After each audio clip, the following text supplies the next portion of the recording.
वो तकरीबन गिनती में 10 से 12 डाकू थे और मैं उन सबके बीच में बिल्कुल अकेली थी। मुझे बहुत डर लग रहा था। घबराहट के मारे मेरे दिल की धड़कन बढ़ी हुई थी और हाथ पैर बुरी तरह से कांप रहे थे। अब मुझे अपनी इज्जत सही सलामत बचने का कोई रास्ता नजर नहीं आ रहा था। और फिर आखिर वही हुआ। वह लोग मुझे एक कोठरी में लेकर गए और फिर मेरे साथ वो इतने सारे थे कि मेरी पूरी दम मेरे लिए ये सब झेलना नामुमकिन होता जा रहा था। मैं उनके आगे बहुत गिड़गिड़ाई, पर उन्हें मुझ पर तरस नहीं आया। उन्होंने लगातार 4 दिन तक, मेरा नाम सोनाली है, मैं मिडिल क्लास फैमिली से बिलोंग करती हूँ, मैं अपने माँ बाप की इकलौती बेटी हूँ और बहुत लाडली भी।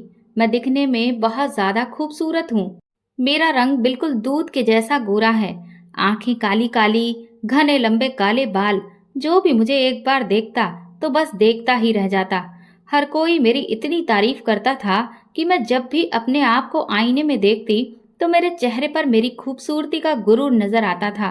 अक्सर मेरे रिश्तेदार मम्मी से कहते कि आपकी बेटी के लिए तो रिश्तों की लाइन ही लग जाएगी, क्योंकि आपकी बेटी है ही इतनी सुंदर, कोई भी लड़का इसे इनकार ही नहीं कर सकता।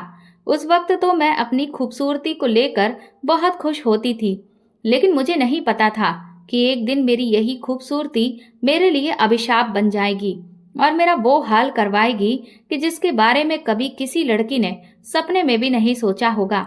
मैं भले ही अपने मम्मी पापा की बहुत लाडली थी, लेकिन मेरे पापा थोड़े सख्त स्वभाव के थे, जिस वजह से माँ ने हमेशा मुझे ये बात समझा कर रखी कि तुम्हें कभी भी अपने कदमों को बहकने नहीं देना है। तुम्हारे पापा तुम्हें जितना पढ़ने लिखने की आज़ादी दे रहे हैं, उतनी आज़ादी वो तुम्हें अपने जीवन का फैसला लेने की शायद नहीं देंगे। मेरी माँ मेरे पापा को बहुत अच्छे से जानती थी और इसीलिए वह मुझे ये बात हमेशा समझाती रहती थी कि मुझे कभी भी किसी को अपने दिल में जगह नहीं देनी है, क्योंकि माँ का कहना यही था कि मैं नहीं चाहती मेरी बेटी कि तेरा दिल टूटे, तेरे सपने चकनाचूर हो जाएं और मैं बाप बेटी के बीच में दीवार खड़ी होते हुए नहीं देख सकती, क्योंकि मेरे लिए तुम दोनों ही बहुत खास हो। तुम दोनों मेरी जिंदगी हो और इसलिए मैं कभी भी तुम दोनों बाप बेटी को एक दूसरे के खिलाफ नहीं देख सकती। तो बेहतर यही होगा कि तुम अपनी पढ़ाई को अच्छे से खत्म करो और फिर जहाँ तुम्हारे पापा तुम्हारा रिश्ता तय कर दे, तुम अपना जीवन उसी के साथ बिताओ।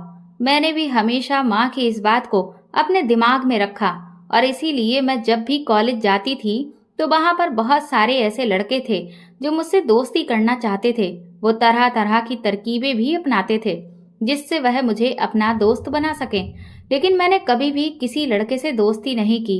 यहाँ तक कि मेरी सभी सहेलियों के दोस्त थे और अक्सर कई बार तो ऐसा होता था कि मेरी सहेलियां जिस लड़के से दोस्ती करना चाहती थीं, वह उनकी जगह मुझ पर ज्यादा ध्यान दे रहे होते थे।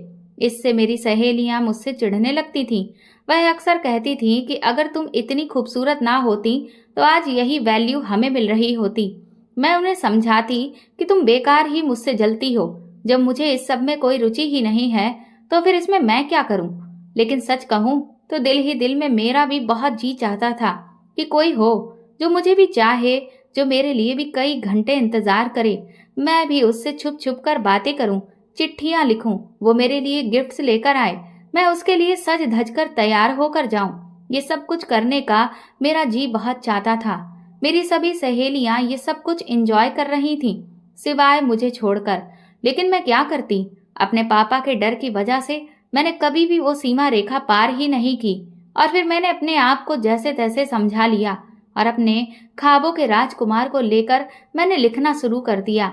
दरअसल मुझे बचपन से ही तरह तरह की किताबें पढ़ने और शेर व शायरी लिखना बहुत पसंद था, इसलिए मैं अक्सर अपने दिल की बातों को कविताओं और शायरियों में बदलकर उन्हें अपनी डायरी पर लिख दिया करती थी। एक दिन न जाने कैसे, लेकिन मेरे कमरे की सफाई करते हुए मेरी माँ को मेरी वो डायरी मिल गई और उन्होंने उसमें लिखी हुई सारी शायरियाँ और कविताओं को पढ़ लिया। उसी वक्त मैं कमरे में आ गई और माँ के हाथ में डायरी देखकर मेरे तो पैरों तले से जमीन ही निकल गई थी। मेरी आंखों में आंसू आ गए थे। मुझे बहुत डर लगने लगा। मैं यही सोच रही थी कि अब माँ ना जाने क्या कहेंगी, लेकिन तभी माँ ने मुझे अपने पास बुलाया और मेरे सर पर हाथ फेरते हुए कहा, सोनाली, तुम तो बहुत अच्छा लिखती हो।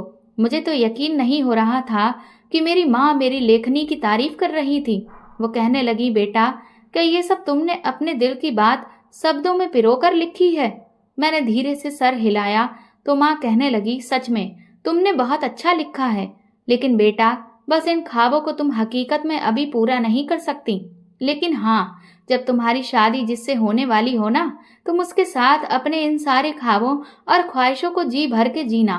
तब तुम्हें पूरी आजादी होगी, कोई नहीं होगा जो तुम्हें रोकेगा टोकेगा। मैंने माँ से कहा, सच में माँ? माँ ने मुझे गले लगाते हुए कहा, हाँ बेटी, उस वक्त तुम पर कोई बंधन नहीं होगा और इसीलिए तुम्हें सही समय का इंतजार करना होगा। मैं उसी दिन से अपने उस राजकुमार का इंतजार करने लगी जो मुझे शादी के बंधन में बांधकर अपने साथ ले जाएगा, जिसके साथ मैं अपने प्रेम की पींगे बढ़ाऊंगी। मैं उसको लेकर तरह तरह की बातें सोचती। कभी सोचती कि क्या वह बिल्कुल फिल्मी हीरो की तरह होगा, जैसे फिल्मों में दिखाया जाता है कि जब हीरोइन को गुंडे परेशान करते हैं तो हीरो तुरंत ही आकर हीरोइन को बचा लेता है। क्या मेरा हीरो भी ऐसा ही होगा? क्या वो भी मेरी खिड़की के नीचे खड़े होकर मेरा घंटों इंतजार करेगा, मेरे लिए तरह तरह के गिफ्ट और गुलाब के फूल लेकर आएगा? ये सब कुछ सोच सोच कर मेरे दिल में बहुत गुदगुदी होती रहती थी। इसी दौरान मेरी एक सहेली की शादी हो गई। उसकी शादी देखकर मैं बहुत खुश हो रही थी, क्योंकि मुझे यही लग रहा था कि अब जो सपने मैं देखती हूँ वो सब मेरी दोस्त को हकीकत में जीने को मिलेंगे। इधर पापा भी मेरे लिए कई सारे रिश्ते देख रहे थे, लेकिन उन्हें वो रिश्ते कुछ खास समझ नहीं आ रहे थे, इसलिए अब तक मेरी शादी फिक्स नहीं हो पाई थी। फिर एक दिन मेरी इस सहेली का जब मेरे पास फोन आया तो मैंने उससे कहा कि तू तो इस वक्त हवा में तैर रही होगी, क्योंकि तुझे तेरा हीरो जो मिल गया है, बिल्कुल किसी फिल्म की हीरोइन की जिंदगी जी रही होगी। वो मुझसे कहने लगी कि ये तेरी गलत फहमी है सोनाली, हकीकत में और फिल्मों में बहुत अंतर होता है। जो बात प्रेमी में होती है ना, वो पति में नहीं होती। पति तो बल्कि तुम्हारे नखरे उठाने की जगह तुमसे खुद अपनी फरमाइशें पूरी करवाएगा। तुम्हारा पूरा दिन सिर्फ उसकी सेवा में ही निकल जाएगा, और अगर तुम उससे कभी नाराज हो भी जाओ ना, तो शायद ही है जो तुम्हें वह मनाए। मैंने अपनी फ्रेंड से कहा कि अच्छा, अगर ये सब ना सही, लेकिन जीजा जी तुम्हें गिफ्ट तो खूब लाकर देते होंगे और घुमाने भी ले जाते होंगे। इस पर मेरी सहेली कहने लगी, वो सब तो सिर्फ बस शादी के कुछ दिनों तक ही था, उसके बाद तो सब दिन एक जैसे हैं।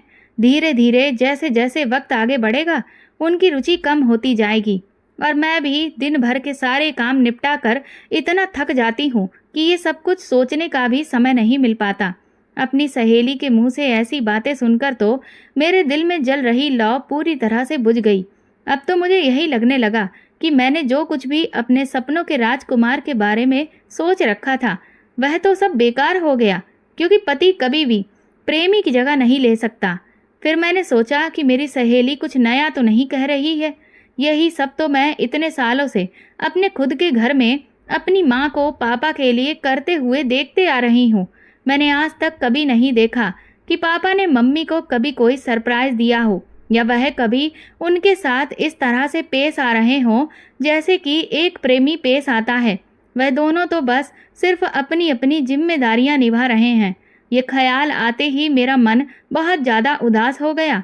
मेरा जी तो किया कि मैं अपनी डायरी में लिखे हुए उन पन्नों को फाड़ कर फेंक दूं जिनमें मैंने अपने ख्वाब लिखे थे, लेकिन फिर सोचा कि चलो, असल में ना सही, कम से कम ख्यालों की दुनिया में तो मैं इन एहसासों को जी पाऊं। इसलिए उन पन्नों को संभाल कर रखती हूँ, ताकि बार बार उन्हें पढ़कर खुद के दिल को तसल्ली देती रहूँगी। कुछ ही दिनों के बाद पापा को एक लड़का पसंद आ गया और जल्दी ही हमारी मंगनी भी हो गई। मेरे होने वाले पति का नाम अर्जुन था। अर्जुन एक एनएसजी कमांडो थे। ये बात जिस किसी को भी पता चली वो बहुत ही खुश हुआ और बहुत फक्र कर रहा था। मेरे पापा को लोग बार बार बधाइयाँ दे रहे थे और बहुत भाग्यशाली बता रहे थे कि उनका दामाद एक आर्मी मैन है। लेकिन सच कहूँ तो मुझे इस बात की बहुत ज़्यादा खुशी नहीं थी, क्योंकि मैंने अब तक जितने भी लोगों को ऑब्जर्व किया था, मैंने देखा था कि जो आर्मी मैन होते हैं वह बहुत ही कम रोमांटिक होते हैं और वह अपने जीवन साथी को उतना टाइम भी नहीं दे पाते। मुझे बार बार यही लग रहा था कि मेरे पति बहुत ही खड़ूस किस्म के होंगे, और फिर मेरा ये डर सही साबित भी हुआ, क्योंकि हमारी मंगनी को 1 हफ्ता हो गया था पर अर्जुन का एक बार भी मेरे पास कोई फ़ोन नहीं आया था। मैंने अपनी तरफ से एक दो बार पहल करने की कोशिश भी की, तो वह बहुत ज़्यादा देर तक मुझसे बात ही नहीं कर पाए, क्योंकि सिर्फ मैं ही उनसे जो पूछ देती थी वह बस उसी बात का जवाब देते थे। उसके अलावा वह ज़्यादा कुछ बात ही नहीं करते थे। इससे मेरा दिल बहुत उदास रहने लगा था और मुझे डर सताने लगा था कि मैं एक ऐसे इंसान के साथ अपनी पूरी ज़िंदगी कैसे गुजारूंगी भला। लेकिन अब कुछ नहीं हो सकता था, ये शादी तो होनी ही थी और मैं पापा से भी कुछ नहीं कह सकती थी। मैं हर बार भगवान से इस बात की शिकायत करती कि आपने मेरा ऐसा क्यों नसीब लिखा है। कहाँ तो मैं किसी फिल्मी हीरो के सपने देखा करती थी कि मेरा होने वाला पति ऐसा होगा वैसा होगा, लेकिन यहाँ तो सब कुछ उल्टा था। मेरे होने वाले पति को तो मुझसे कोई खास मतलब ही नहीं था, यहाँ तक कि उसे तो मुझसे बात करने में भी कोई खास रुचि नहीं थी। बाकी दुनिया जहाँ के लोग मेरी खूबसूरती को देखकर ना जाने कितने कसीदे पढ़ते थे। कोई भी लड़का अगर मुझे एक बार देखता तो देखता ही रह जाता था, लेकिन अर्जुन ने तो मुझे जब पहली बार देखा था तो मुझे उनके रिएक्शन को देखकर बिल्कुल भी ऐसा नहीं लगा कि वो मेरे दीवाने हो गए हों, जबकि मैं तो ये चाहती थी कि मेरा पति मेरी खूबसूरती में दीवाना हो जाए, मेरे लिए शायरियाँ लिखे, मुझे रोमांटिक डेट पर लेकर जाए, हम चोरी चुपके मिले, रात रात भर बातें करें और भी ना जाने क्या क्या। लेकिन यहाँ तो बिल्कुल सन्नाटा पसरा हुआ था। मुझे तो ऐसा महसूस ही नहीं हो रहा था कि मेरी शादी होने वाली है, क्योंकि मेरा पति तो बिल्कुल मुझसे कोई मतलब ही नहीं रख रहा था। मैंने कई बार अपनी तरफ से कोशिश की, लेकिन जब मुझे उधर से कोई पहल होती हुई नहीं दिखी तो फिर मैंने हार मान ली और इस सबको अपनी किस्मत समझ लिया। आजकल मैं बहुत उदास रहने लगी थी, लेकिन मैं किसी से कुछ भी नहीं कह सकती थी, इसलिए मैंने अपने आप को किताबों में डुबो दिया और दिन रात खूब सारे नॉवेल पढ़ने लगी। एक दिन शाम को जब पापा घर लौटे तो उन्होंने मम्मी को बताया कि अगले हफ्ते हम लोग पूरे परिवार सहित पापा के एक दोस्त की बेटी की शादी में जा रहे हैं। वो पापा के बहुत खास दोस्त हैं, इसीलिए हम सब परिवार सहित जा रहे थे। पापा ने मम्मी से कहा कि जो भी शॉपिंग करनी हो वो इस एक हफ्ते में निपटा लो। मुझे उस शादी में जाने की कोई भी खास खुशी नहीं थी, लेकिन पापा का हुक्म था तो मानना ही था। मम्मी ने 2 दिन पहले ही अपनी पूरी पैकिंग कर ली थी। वहाँ पर पहने जाने वाले कपड़े, ज्वेलरी और जो भी गिफ्ट्स वगैरह देने थे, रुपए वगैरह, वो सब कुछ अच्छे से रख लिए थे। और फिर हम लोग 2 दिन बाद अपने सफ़र पर निकल गए। मैंने अपने कपड़ों के साथ में एक किताब भी रख ली जो इस वक्त मैं पढ़ रही थी। हमारी ट्रेन शाम की थी। अभी 1-2 स्टेशन हमने क्रॉस ही किया होगा कि तभी पापा मुझसे बोले कि अगले स्टेशन पर अर्जुन आ रहा होगा, तुम जाकर के उसे बुला लाना। पापा के मुंह से ये बात सुनकर मैं तो एकदम से चौंक गई। मुझे विश्वास नहीं हो रहा था कि अर्जुन भी मेरे साथ ही जा रहे हैं।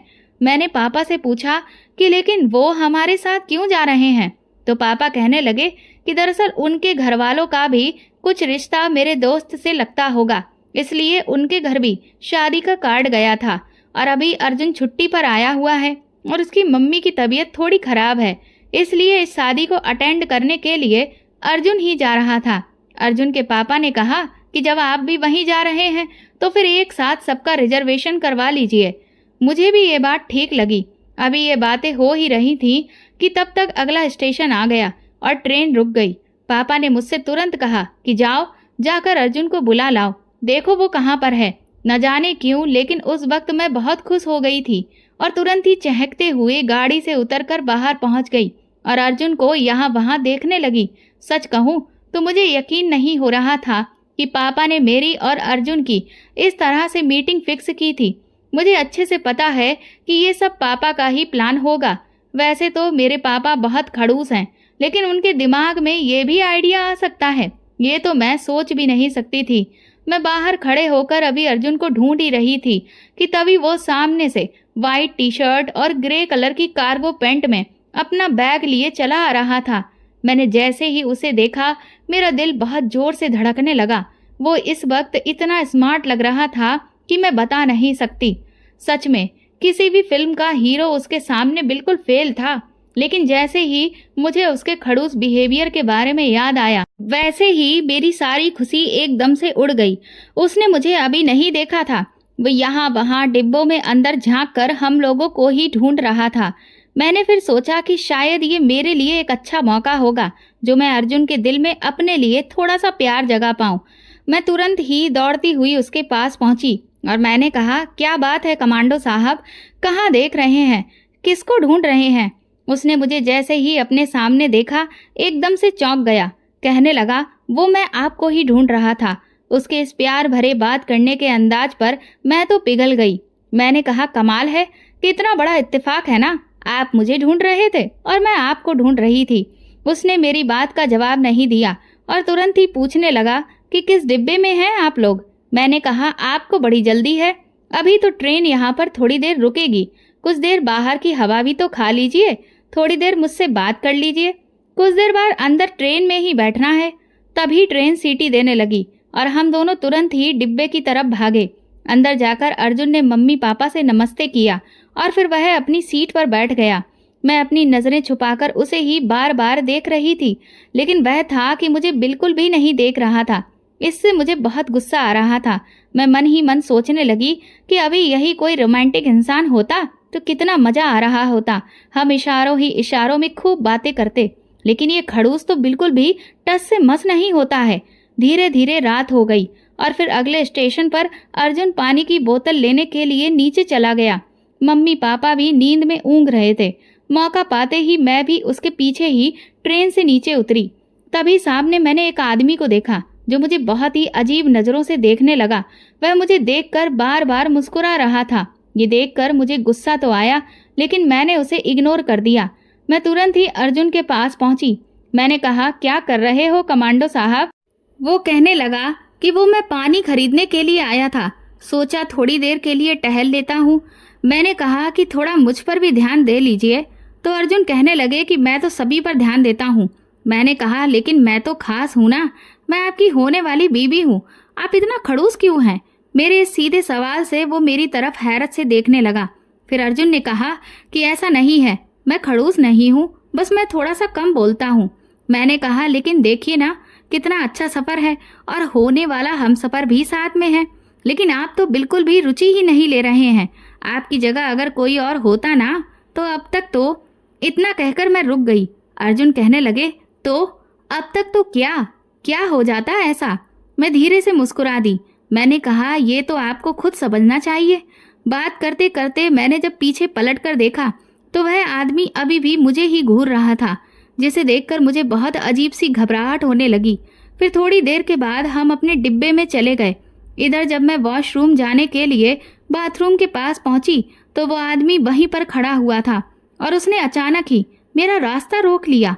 मैं उस पर जोर से चिल्लाई, लेकिन वो सामने से नहीं हटा और उसने अचानक अपना हाथ मेरे गाल की तरफ बढ़ाया, जिससे मुझे गुस्सा आ गया और मैंने खींचकर उसके एक तमाचा जड़ दिया। लेकिन उस पर तो जैसे कोई असर ही नहीं हुआ था। वो उसी जगह पर ढीठ बनकर खड़ा रहा। मुझे उस आदमी को देखकर बहुत गुस्सा आ रहा था, लेकिन घबराहट भी होने लगी। तभी अचानक से वो वहां से हटकर एक साइड में खड़ा हो गया।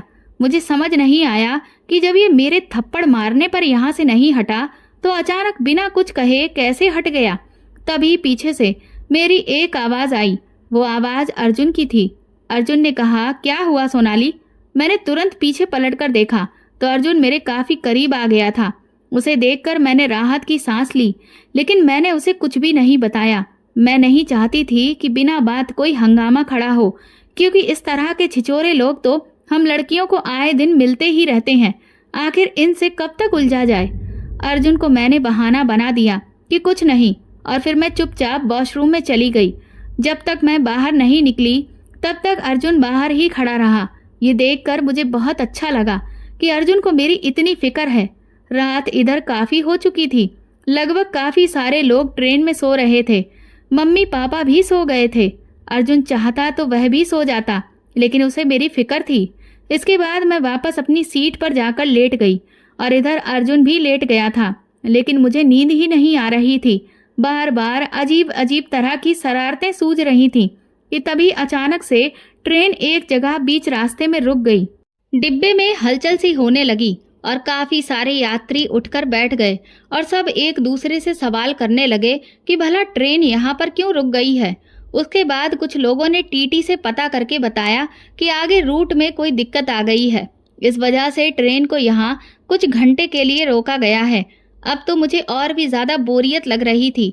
मैंने देखा कि मम्मी पापा अभी भी सो रहे थे, इसलिए मैं धीरे से अपनी बर्थ से नीचे उतरी और अर्जुन की चादर खींची, लेकिन उसने वापस से चादर को चेहरे से ओढ़ लिया।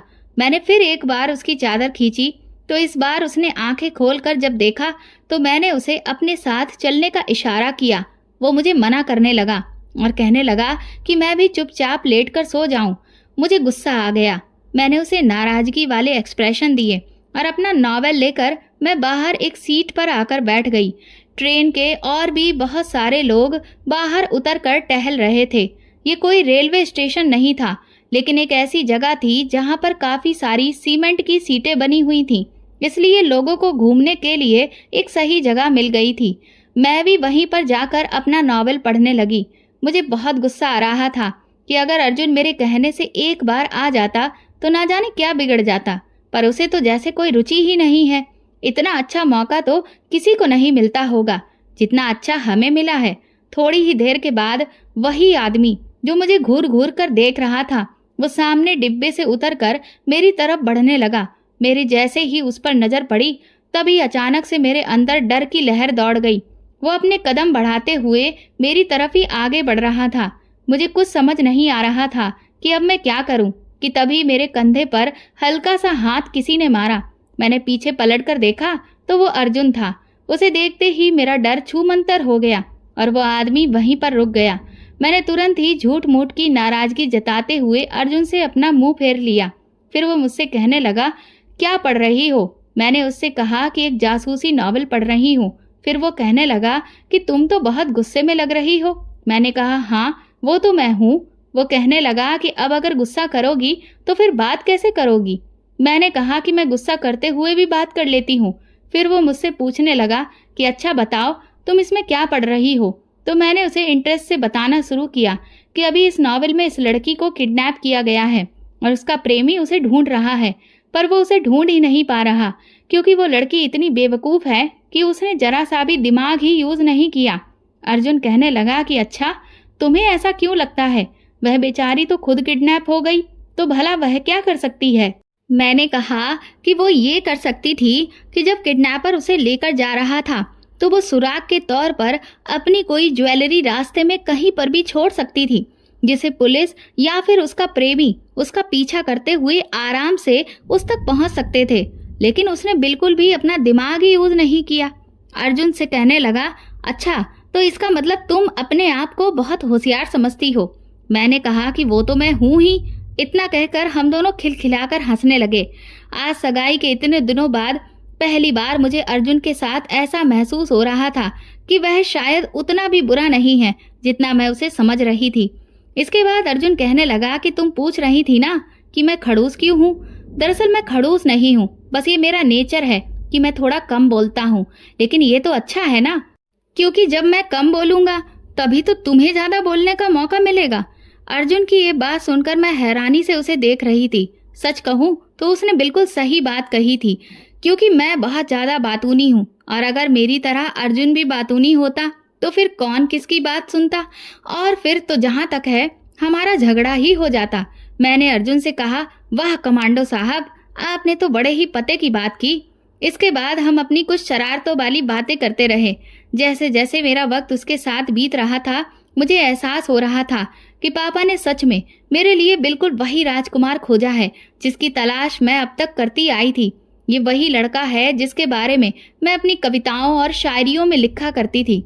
थोड़ी ही देर के बाद ट्रेन का रूट क्लियर हो गया और गाड़ी सीटी देने लगी। अर्जुन तुरंत ही मेरा हाथ पकड़कर मुझे गाड़ी में लेकर गया और मुझसे कहने लगा कि अब मुझे बिना बताए यहाँ वहाँ कहीं भी मत जाना। मैंने उससे कहा, जो हुक्म मेरे आका। इसके बाद मैं अपनी सीट पर जाकर लेट गई। रात अभी काफी बाकी थी। हम लोग सुबह तड़के पहुंचने वाले थे। करीब 1-2 घंटे की नींद लेने के बाद मेरी आंख फिर से खुल गई। ट्रेन में ठीक से नींद ही नहीं आ रही थी, या फिर ये कहूँ कि बार बार अर्जुन का ख्याल मन में आ रहा था, इसलिए मेरी नींदें उड़ चुकी थीं। अभी मैं ये सब सोच ही रही थी कि तभी कुछ देर में अर्जुन भी उठा और उसने मुझे इशारा किया कि वो वॉशरूम जा रहा है। और फिर तकरीबन 10 मिनट हो गए, लेकिन अर्जुन वापस ही नहीं लौटा। मैंने सोचा कि उसे बहुत टाइम लग रहा है, मुझे भी एक बार जाकर उसे देखना चाहिए।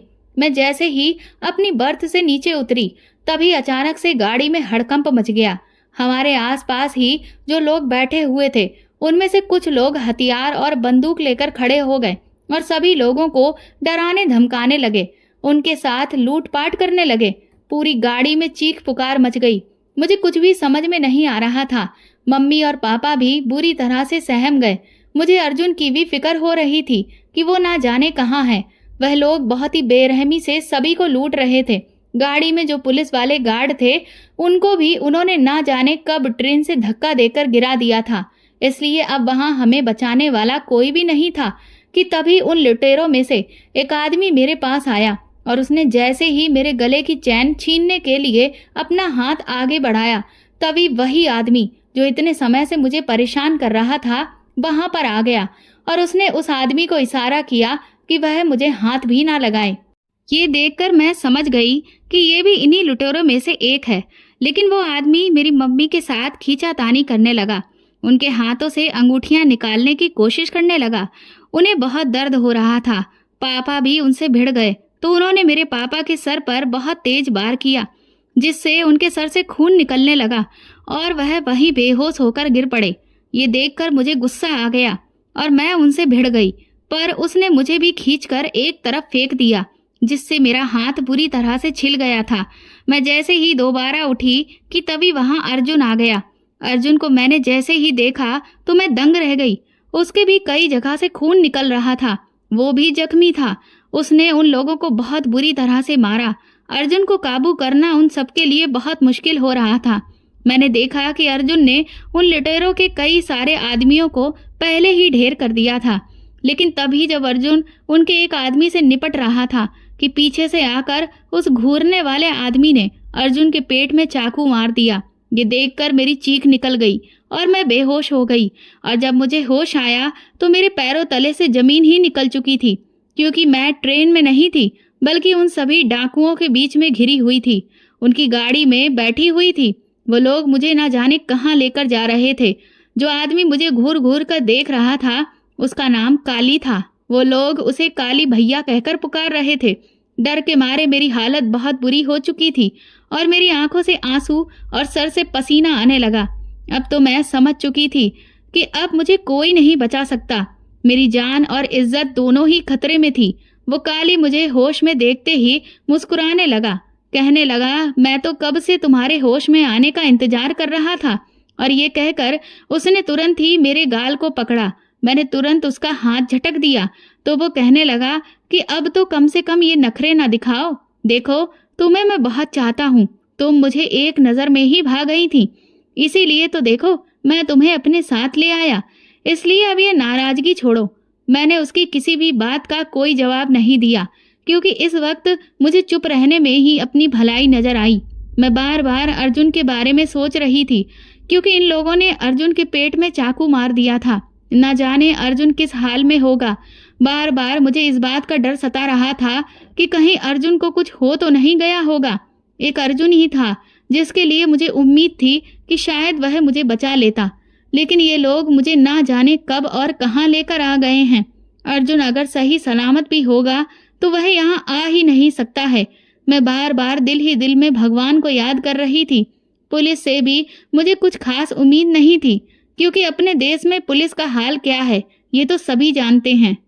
फिर वह लोग आपस में लूटे हुए माल को बांटने को लेकर बात करने लगे और कहने लगे कि इस बार सबसे लंबा हाथ मारा है हमने। पिछली बार जिस बारात को हमने लूटा था उससे भी कई ज्यादा गुना इस बार माल हाथ लगा है। उनकी इस बात से मुझे कुछ महीनों पहले के अखबार की सुर्खियां याद आने लगी, जिसमें काली नाम के ही डाकू और उसके गैंग के बारे में लिखा हुआ था। इस पूरे गिरोह के ऊपर पुलिस ने लाखों का इनाम लगा रखा था, लेकिन अभी तक इन्हें पकड़ने में पुलिस को कोई भी कामयाबी नहीं मिली थी, जबकि ये लोग बड़ी ही आसानी से अपनी लूटपाट को अंजाम देकर पुलिस से बचकर निकल जाते थे। अब तक न जाने कितने ही लोग इनका शिकार हो चुके थे। उस खबर को याद करके अब तो मेरे रोंगटे खड़े हो गए थे, क्योंकि ये लोग बहुत खतरनाक थे। ये ना सिर्फ लूटपाट करते थे, बल्कि लड़कियों के साथ भी वो करते थे जिसको सुनकर किसी की भी रूह कांप जाए।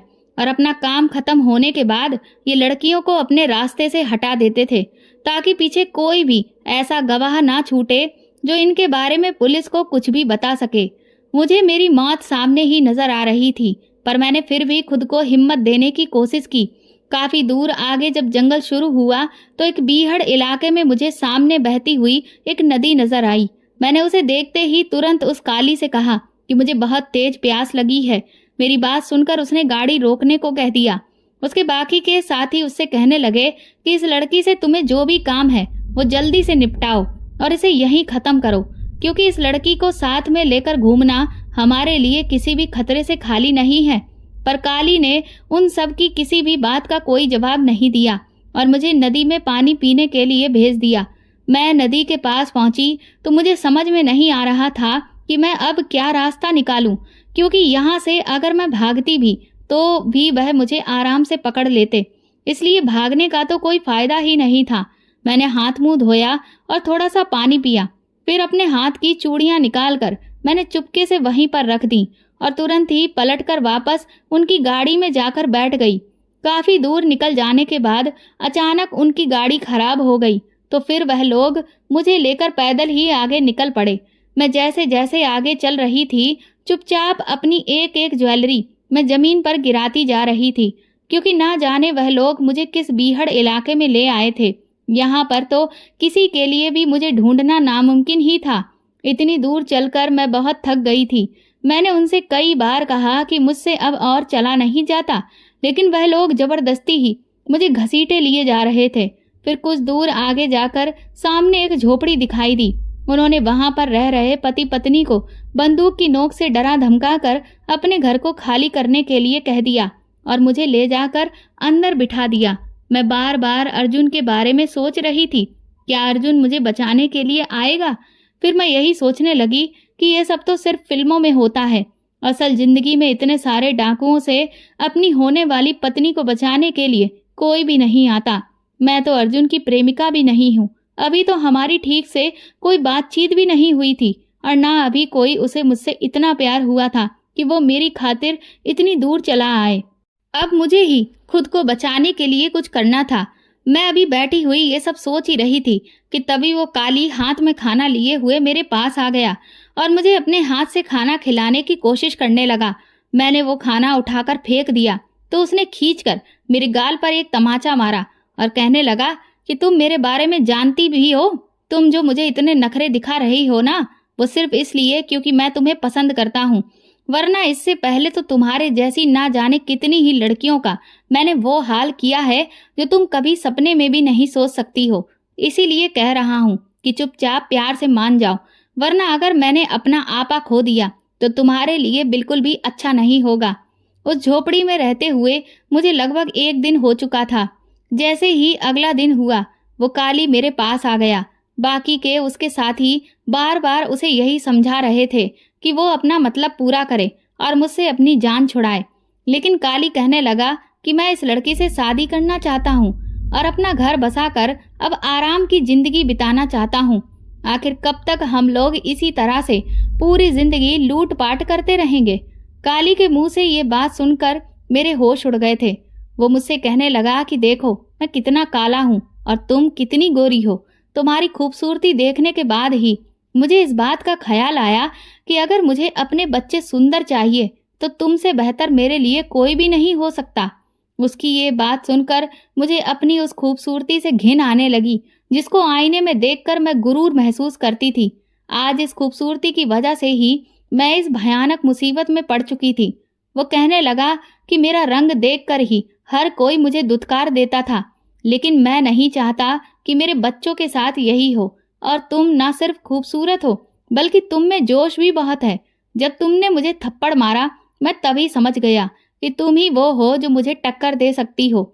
इसके बाद वह मुझ पर अपनी धौंस जमाने की कोशिश करने लगा, लेकिन मैंने साफ इनकार कर दिया तो वह अपने साथियों से कहने लगा कि वह लोग मुझे समझाएं। इतना कहकर वह उस कमरे से बाहर चला गया। उसके साथियों ने मुझे थोड़ी बहुत चोट पहुंचाई ताकि मैं डर जाऊं। और उनकी बात मान लूं, लेकिन मैं तब भी नहीं टूटी, जिससे खिसियाकर वह मेरे हाथ बांधकर बाहर चले गए। दोपहर के वक्त जब वह सभी आलस से भरे हुए ऊँघ रहे थे, तब मुझे ये सबसे बेहतर मौका लगा यहाँ से भाग जाने का। मैंने तुरंत ही आसपास नजर दौड़ाई तो मुझे एक हंसिया पास में ही भूसे के ढेर में दबा हुआ दिखा। मैंने जैसे तैसे उसे अपने हाथ की रस्सी को काट कर खोल लिया और चुपके से उस कमरे में बने एक लकड़ी के बंद दरख्त को खोलकर मैं बाहर निकल गई। मैं बेतहाशा दौड़ती ही चली जा रही थी, पर मैं हद से ज्यादा थक चुकी थी कि तभी जैसे ही मैं एक जगह चुपचाप आराम करने के लिए बैठी, मुझे काली और उसके आदमियों की आवाज सुनाई दी। इसका मतलब उन्हें पता चल चुका था कि मैं उनकी गिरफ्त से भाग चुकी हूँ और वह लोग मुझे आवाज दे देकर ढूंढ रहे थे। वो मेरा मजाक उड़ा रहे थे, कह रहे थे कि उन्हें इस खेल में बहुत मजा आ रहा है, इसीलिए जितना भागना चाहती हो भाग लो, लेकिन तुम हमारी पकड़ से कभी नहीं छूट पाओगी। उनकी ऐसी बातें मुझे दहशत हो रही थी, पर अब मैं दोबारा उनकी गिरफ्त में नहीं आना चाहती थी। मैंने एक बार फिर से तेजी से दौड़ना शुरू किया कि तभी अचानक किसी ने मेरा पैर पकड़कर मुझे नीचे गिरा दिया। मैं बहुत बुरी तरह से डर गई थी, क्योंकि मैं समझ गई थी कि अब मैं पकड़ी जा चुकी हूँ। उस आदमी ने मुझे सूखे पत्तों के ढेर में अंदर घसीट लिया और ऊपर से पत्तों से ढक लिया, और जैसे ही मैंने उस आदमी को चेहरा देखा तो मैं दंग रह गई, क्योंकि वह और कोई नहीं बल्कि अर्जुन था। अर्जुन को अपने पास देखकर मुझे सो सुकून मिला, उसे मैं शब्दों में बयां नहीं कर सकती। काली और उसके साथी मुझे बेतहाशा ढूंढ रहे थे, लेकिन अर्जुन ने मुझे बहुत ही अच्छे से उन सूखे पत्तों में छुपा रखा था, जिस वजह से वो वहीं पर खड़े होने के बावजूद भी हम दोनों को देख ना सके, और फिर वह वहां से आगे बढ़ गए। इसके बाद हम दोनों उस ढेर से बाहर निकले। अर्जुन कहने लगा कि हमें जल्द से जल्द यहाँ से निकलना होगा। मैंने तुरंत ही एक बार फिर से अर्जुन को गले से लगा लिया। मुझे अभी भी यकीन नहीं हो रहा था कि मेरा सपनों का राजकुमार, मेरा हीरो, सच में मुझे बचाने के लिए आ चुका था। उसे बहुत चोटें आई थी। उसके पेट में जहां पर काली ने चाकू मारा था, वहां पर अर्जुन ने कपड़े से बहुत कसके बांध रखा था, जहां से अभी भी खून दिखाई दे रहा था। इतनी बुरी हालत होने के बावजूद भी अर्जुन मुझे बचाने के लिए इतनी दूर तक आ गया। इतना प्यार तो शायद मुझे मेरा प्रेमी भी नहीं कर पाता, जितना आज अर्जुन ने साबित करके दिखा दिया था। इसके बाद कुछ दूर पर जाकर अर्जुन ने मुझे एक पेड़ की शाखा के ऊपर जैसे तैसे चढ़ाकर बिठा दिया। वो कहने लगा कि जब तक इनमें से कुछ लोगों को वह ठिकाने नहीं लगाएगा, तब तक यहाँ से निकल पाना हमारे लिए नामुमकिन है, क्योंकि ये गिनती में बहुत ज्यादा हैं। इसके बाद अर्जुन ने उन सबको एक एक करके अपने रास्ते से हटा दिया। इसके बाद हम वहां से भाग निकले, पर हम जंगल के इतने अंदर आ चुके थे कि मेन रोड तक पहुंच पाना हमारे लिए बहुत मुश्किल हो रहा था। मुझे तो इतनी कड़ी धूप में दौड़ा ही नहीं जा रहा था। मैंने अर्जुन से कहा कि मैं अब और नहीं भाग सकती। अर्जुन कहने लगा कि लेकिन हमें यहाँ से जल्द निकलना होगा, क्योंकि अब तक उन्हें पता चल चुका होगा कि उनके कुछ साथी अब मारे जा चुके हैं और वह लोग पागल कुत्तों की तरह हमें ढूंढ रहे होंगे। अर्जुन मुझसे बोला कि बस कुछ दूर और चलो, क्योंकि मैं पुलिस को खबर कर दी थी और तुम्हारा पीछा करते हुए मैं रास्ते में कुछ ऐसे निशान छोड़े थे कि वह भी उन निशानों का सहारा लेकर हम तक पहुंच ही रही होगी। अर्जुन की इस बात से मुझे बहुत हिम्मत मिली और मैंने फिर से एक बार हिम्मत जुटाकर दौड़ना शुरू किया, लेकिन तभी काली और उसके आदमियों ने आकर हमें घेर लिया और उन्होंने अर्जुन को बहुत बुरी तरह से मारना शुरू कर दिया।